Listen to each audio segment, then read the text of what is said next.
تمام ویورز السلام علیکم۔ امین الملت یمین الدولہ فاتح ہند بود شکن سلطان محمود غزنوی آج اسی سلسلے کو آگے بڑھاتے ہوئے پارٹ 2 پیشی خدمت ہے۔ امید ہے پارٹ 1 کی طرح یہ بھی آپ لوگوں کو بہت پسند آئے گا۔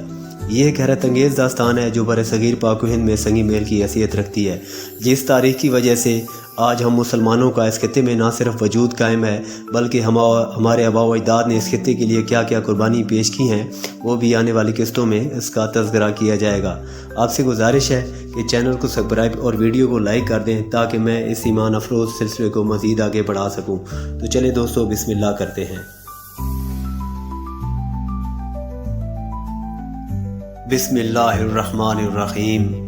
ابتدائی دور حکومت سلطان محمود غزنوی۔ پارٹ 1 میں جب محمود غزنوی نے خراسان پر بختوزن کے خلاف لشکر کشی کی تو بختوزن خراسان کو چھوڑ کر بھاگ گیا تھا اور محمود غزنوی خراسان پر قابض ہو گیا تھا، اور جب امیر منصور بن نو ملوک سمانی سلطنت کو علم ہوا محمود غزنوی کے اس اقدام پر غضب ناک ہوا اور جوانی کے نشے میں سرشار اپنا لشکر لے کر خراسان کی طرف جنگ کے لیے کوچ کیا۔ جب محمود غزنوی کو ولی بخارا امیر منصور کے لشکر کا علم ہوا تو وہ خراسان سے مرو کی طرف کوچ کر گیا اور وہیں حالات کا جائزہ لینے لگا۔ حالانکہ امیر منصور محمود غزنوی کے لشکر کے آگے کبھی ٹک نہیں سکتا تھا، مگر محمود غزنوی مصلحت سے کام لے رہا تھا اور وہ امیر منصور کے والد امیر نو سے وفاداری کا لحاظ رکھ رہا تھا۔ امیر منصور جب خراسان میں داخل ہوا تو بختوزن کو علم ہوتے ہی وہ امیر منصور کی خدمت میں حاضر ہوا، مگر امیر منصور بن نو نے اسے کچھ خاص عزت نہ دی کیونکہ بختوزن وہاں سے بھاگ چکا تھا۔ بختوزن وہاں سے بخارا پہنچا اور فائق سے امیر منصور کی شکایت کرنے لگا۔ فائق بھی کچھ ایسا ہی چاہتا تھا۔ پھر دونوں نے مل کر امیر منصور بن نو کے خلاف ایک سازش تیار کی اور کچھ خاص وزراء نے بھی ان دونوں کی تاکید کی۔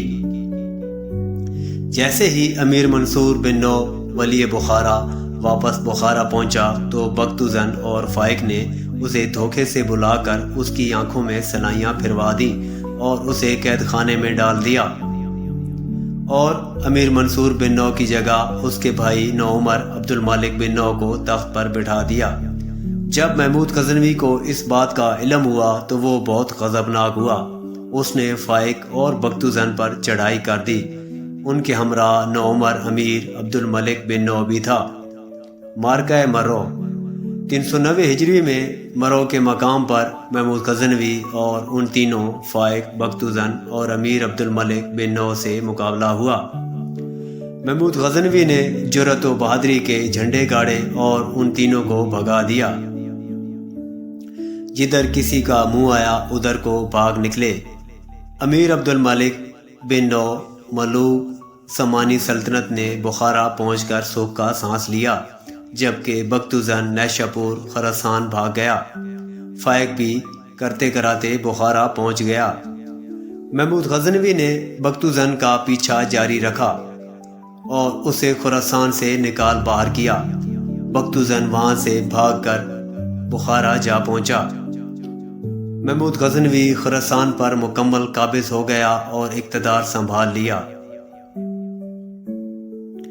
محمود غزنوی نے ان کامیابیوں کے بعد خراسان پر حکومت سنبھالتے ہی امیر ملوک سمانی سلطنت و حکومت کو زائل کر کے قادر باللہ عباسی خلیفہ کے نام کا خطبہ پڑھنا شروع کیا اور خلیفہ کے نام حکومت و سند کی درخواست بھیجی۔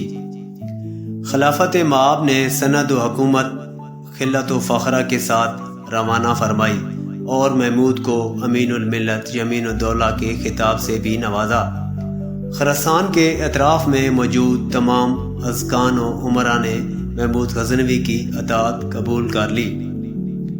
محمود نے سپہ سالاری خراسان اپنے بھائی نصر کو سونپی اور خود بلخ اپنے والد کے دارالحکومت میں جا پہنچا۔ اسماعیل بن سبکتگین اور محمود بن سبکتگین کی حکومت پر جنگ۔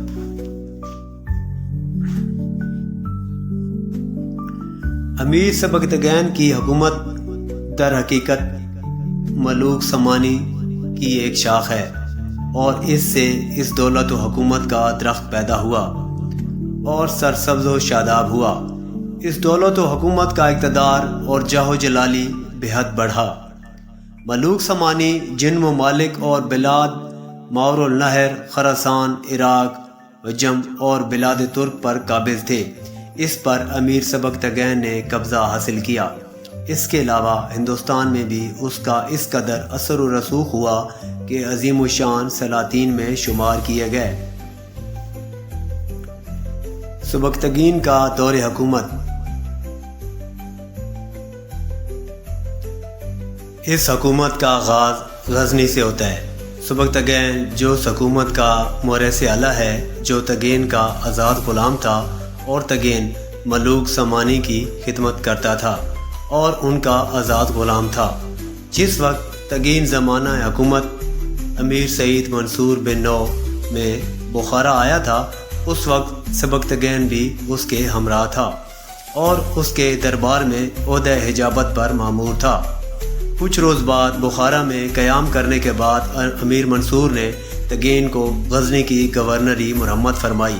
چنانچہ سبکتگین اپنے آقا نامدار تگین کے ساتھ غزنی کی طرف روانہ ہوا۔ غزنی پہنچ کر تگین وفات پا گیا۔ تگین لا ولد یعنی اس کا کوئی بیٹا نہیں تھا۔ اس کے امیروں اور سرداروں نے متفق ہو کر سبکتگین کو تگین کی جگہ امیر مقرر کر دیا۔ اسی اثنا میں امیر سعید منصور بن نو نے وفات پائی۔ اس کا بیٹا ابو القاسم بن نو تخت حکومت پر برجمان ہوا۔ چونکہ سبکتگین اطاعت و تعمیل کا خوگر تھا اور علی العلوم تھا، تمام عمرہ دولت سمانیہ بالخصوص ابو الحسن وغیرہ اس سے راضی رہتے تھے۔ اس وجہ سے ان لوگوں نے سبکتگین کی تقرری میں دم نہ مارا۔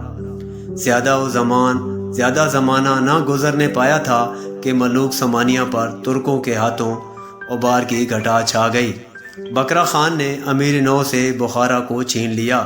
کچھ عرصہ بعد بکرا خان سخت بیمار ہو کر طبیبوں کے مشورے سے واپس آبائی علاقے میں کوچ کر گیا۔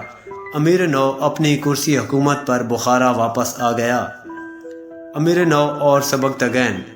جب امیر نو اپنے دارالحکومت بخارا آیا اور اس کے قدم حکومت و سلطنت پر جم گئے تو ابو علی نے اپنی پرانی عادت کے مطابق خراسان میں بغاوت پھیلا دی۔ امیر نو نے امیر سبکتگین کو ابو علی کے مقابلے پر اپنی کمک پر بلا بھیجا۔ سبکتگین نے بخارا میں حاضر ہو کر نہایت حسن و خوبی سے حکومت و سلطنت کا انتظام سنبھالا، بغاوت فرق کر دی، جس سے عمر امیر نو اور سلطنت و حکومت سمانیہ کی آنکھوں میں اس کی عزت دوبالا ہو گئی۔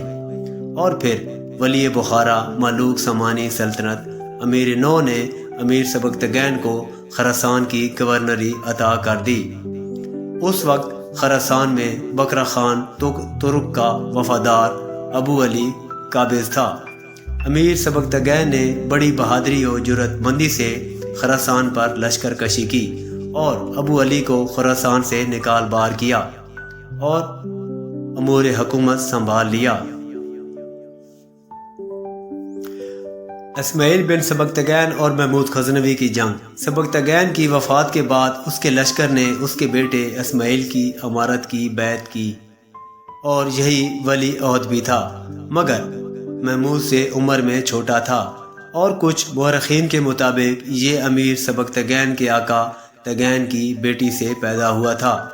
امیر سبکتگین نے دوسری شادی اپنے آقا تگین کی بیٹی سے کی تھی، جس کے بطن سے اسماعیل پیدا ہوا تھا۔ بہرحال یہ سلطان محمود غزنوی کی والدہ کی طرف سے سوتیلا بھائی تھا۔ اسماعیل نے اقتدار سنبھالتے ہی داد و عیش سے لشکریوں کو اپنا متی کر لیا۔ غزنی کی حکومت اس کی مسلم ہو گئی۔ محمود اور اسماعیل۔ چونکہ اسماعیل ایک نوعمر شخص تھا، لشکریوں کی آنکھوں میں حقیر معلوم ہوا۔ ان لوگوں نے اسے دبا لیا اور انعام و صلہ کی اس قدر بھرمار ہوئی کہ اس کے باپ سبکتگین کا خزانہ خالی ہو گیا۔ اس کا بھائی محمود ان دنوں نیشا پور میں تھا۔ اس نے درخواست کی کہ مجھے صوبہ بلخ وغیرہ کی حکمرانی و سند دی جائے۔ اسماعیل نے انکاری جواب دیا، جس سے دونوں بھائیوں میں نفاق کی بنیاد پڑ گئی۔ ابو الحرب گورنر جرجان نے دونوں بھائیوں میں مصالحت کی کوشش کی، لیکن اسماعیل اپنی نوعمری اور ناتجربہ کاری سے نہ مانا۔ نتیجہ یہ ہوا کہ محمود نے اسماعیل کے ارادے سے ہرات کی جانب کوچ کیا۔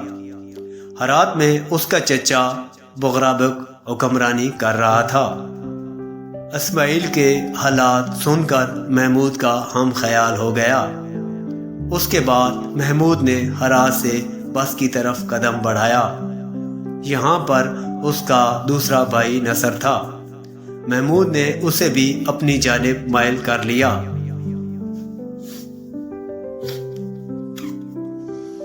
محمود اور اسماعیل کی جنگ۔ چنانچہ محمد بغرابق اور نصر سب کے سب متفق ہو کر غزنی کی طرف بڑھے۔ یہ یاد رکھنے کی بات ہے کہ ان واقعات سے قبل اسماعیل کے امرا حکومت نے محمود کو طلبی کے خطوط لکھے تھے اور اطاعت و فرما برداری کا وعدہ کیا تھا۔ الغرض محمود کوچو قیام کرتا ہوا غزنی کے قریب پہنچ گیا۔ اسماعیل بھی اپنی فوج آراستہ کر کے مقابلہ پر آ گیا۔ غزنی کے باہر ایک میدان میں دونوں بھائیوں کی مد بھیڑ ہوئی۔ سخت اور خونریز جنگ کے بعد اسماعیل کی فوج میدان جنگ سے بھاگ کھڑی ہوئی۔ اسماعیل نے قلعہ غزنی میں جا کر پناہ لی اور دروازے بند کر لیے۔ محمود نے شہر پر قبضہ کر کے قلعہ پر محاصرہ ڈال دیا، یہاں تک کہ اسماعیل نے حصار کی طوالت سے تنگ آ کر امن حاصل کیا اور قلعہ کا دروازہ کھول دیا۔ محمود نے اس کی عزت کی اور اپنی حکومت و سلطنت میں اسے شریک کر لیا۔ یہ واقعہ اسماعیل کی حکومت کے 7ویں مہینے بعد وقوع پذیر ہوا۔ اس وقت سے محمود کے قدم حکومت و سلطنت پر جم جاتے ہیں اور اپنے آپ کو سلطان کے لقب سے ملقب کرتا ہے، حالانکہ اس سے قبل کسی نے اپنے آپ کو اس لقب سے ملقب نہیں کیا تھا۔ تو دوستو، اگلی قسط انشاءاللہ بہت جلد پیش کر دی جائے گی۔ دعاؤں میں یاد رکھیے گا۔ اللہ حافظ۔